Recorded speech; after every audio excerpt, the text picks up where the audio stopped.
अतिवृष्टी पूर परिस्थितीमुळे जे शेती पिकाचं नुकसान झालेलं होतं, त्यासाठी सरकारने मदत म्हणून अतिवृष्टी नुकसान भरपाईसाठी ₹8,500 प्रति हेक्टरी ज्याची मर्यादा 3 हेक्टर ठेवण्यात आलेली आहे आणि रब्बी हंगामाच्या पेरणीसाठी ₹10,000 प्रति हेक्टरी ज्याची मर्यादा 3 हेक्टर ठेवण्यात आलेली आहे, अशी मदत जाहीर केलेली आहे. आणि ही मदत शेतकऱ्यांना फार्मर आयडीनुसार त्यांच्या डीबीटी लिंक बँक खात्यामध्ये जमा करण्यात येत आहे. परंतु अद्यापही काही असे शेतकरी आहेत ज्यांचे फार्मर आयडी काढलेले नाहीत किंवा फार्मर आयडी काढलेले असूनही त्यांचे फार्मर आयडी पेंडिंग आहेत.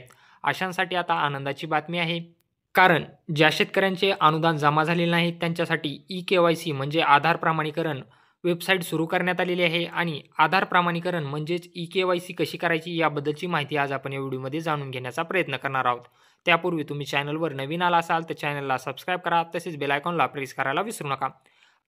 अतिवृष्टी अनुदान मदतीसाठी तुम्हाला आधार प्रमाणीकरण म्हणजे ई-के-वाय-सी करणं बंधनकारक असतं. ई-के-वाय-सी करण्यासाठी तुम्हाला तुमचा स्वतःचा विशिष्ट क्रमांक आवश्यक असतो. हा विशिष्ट क्रमांक तुम्हाला तुमचे तलाठी कार्यालय यांच्याकडे मिळून जाईल किंवा तहसील कार्यालय यांच्याकडे मिळून जाईल.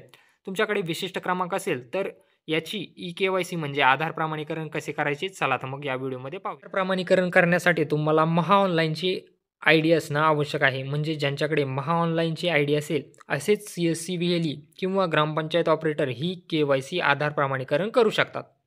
यासाठी तुम्हाला cscservices.mahaonline.gov.in ही वेबसाईट ओपन करायची आहे आणि यामध्ये इथं तुम्ही पाहू शकता आपण वेबसाईट ओपन केलेली आहे. VLE साइन इनमध्ये तुमचा युजर आयडी आणि पासवर्ड टाकून लॉग इन करून घ्यायचा आहे. लॉग इन केल्यानंतर तुम्हाला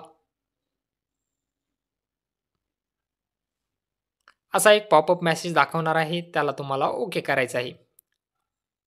इथं तुम्ही पाहू शकता नोटीस बोर्डमध्ये शेतकऱ्यांची ई-के-वाय-सी असं अपडेट आलेलं आहे. आपले सरकार सेवा केंद्र चालक यांना कळवण्यात येते की शेतकऱ्यांना दुष्काळामुळे झालेल्या नुकसानीची भरपाई देण्यासाठी ई-के-वाय-सी सुरू करण्यात आलेले आहेत. त्यामुळे सर्व केंद्र चालकांनी आपल्या केंद्रावरून संबंधित शेतकऱ्यांची ई-के-वाय-सी तात्काळ प्राधान्याने पूर्ण करावी. याला तुम्हाला बंद करून घ्यायचं आहे आणि डाव्या बाजूला तुम्हाला एक ऑप्शन शोधायचा आहे ज्यामध्ये तुम्हाला आधार प्रमाणीकरण हे ऑप्शन पाहायला मिळेल. डाव्या बाजूला तुम्हाला स्क्रोल करायचं आहे याला आणि तुम्हाला आधार प्रमाणीकरण हे ऑप्शन फाइंड करायचे आहे. यामध्ये तुम्ही पाहू शकता आधार प्रमाणीकरण यामध्ये नैसर्गिक आपत्ती, शेती पिके नुकसान मदत यावरती क्लिक करायचं आहे. त्यानंतर तुमच्यासमोर एक वेबसाईट ओपन होईल. यामध्ये तुम्हाला तुमचा विशिष्ट क्रमांक टाकून सर्च या पर्यायावरती क्लिक करायचं आहे. विशिष्ट क्रमांक तुम्हाला तलाठी किंवा तहसील कार्यालयामध्ये मिळून जाईल. त्यानंतर सर्च या पर्यायावरती क्लिक केल्यानंतर शेतकऱ्यांची संपूर्ण माहिती तुम्हाला दाखवणार आहे. शेतकऱ्याचं गाव, गट क्रमांक, तोटा प्रकार, किती बाधित क्षेत्र आहे, वितरित केली जाणारी रक्कम म्हणजे तुम्हाला किती रक्कम मिळणार आहे, शेतकरी आधार क्रमांक, नाव, bank account number, IFSC code आणि मोबाईल नंबर ही सर्व माहिती तुम्हाला दाखवणार आहे. ही सर्व माहिती बरोबर असेल तरच तुम्हाला ई-के-वाय-सी म्हणजे आधार प्रमाणीकरण करून घ्यायचं आहे. ही सर्व माहिती चेक करून घ्या आणि त्यानंतर नो ग्रीव्हियन्स या पर्यायाला सिलेक्ट करायचं आहे. म्हणजे आपली कुठलीही तक्रार नाही, सर्व माहिती बरोबर आहे. याला सिलेक्ट करून खाली यायचं आहे. आधार ई-के-वाय-सी याला क्लिक करायचं आहे. त्यानंतर कन्सेंट टिकमार्क करायचं आहे आणि तुम्हाला OTPने ई-के-वाय-सी करायची आहे का बायोमॅट्रिक्सने हे सिलेक्ट करायचं आहे. OTPने वेबसाईट चालत नाही, त्यामुळे बायोमॅट्रिक्सने तुम्हाला आधार प्रमाणीकरण ई-के-वाय-सी करून घ्यायची आहे. यामध्ये तुम्हाला तुमची डिव्हाइस सिलेक्ट करून घ्यायची आहे आणि व्हॅलिडेट UID यावरती क्लिक केल्यानंतर शेतकऱ्याचा थंब तुम्हाला तुमच्या बायोमॅट्रिक्स डिव्हाइसवरती लावायचा आहे. इथं तुम्ही पाहू शकता आपण ई-के-वाय-सी कॅप्चर केलेली आहे.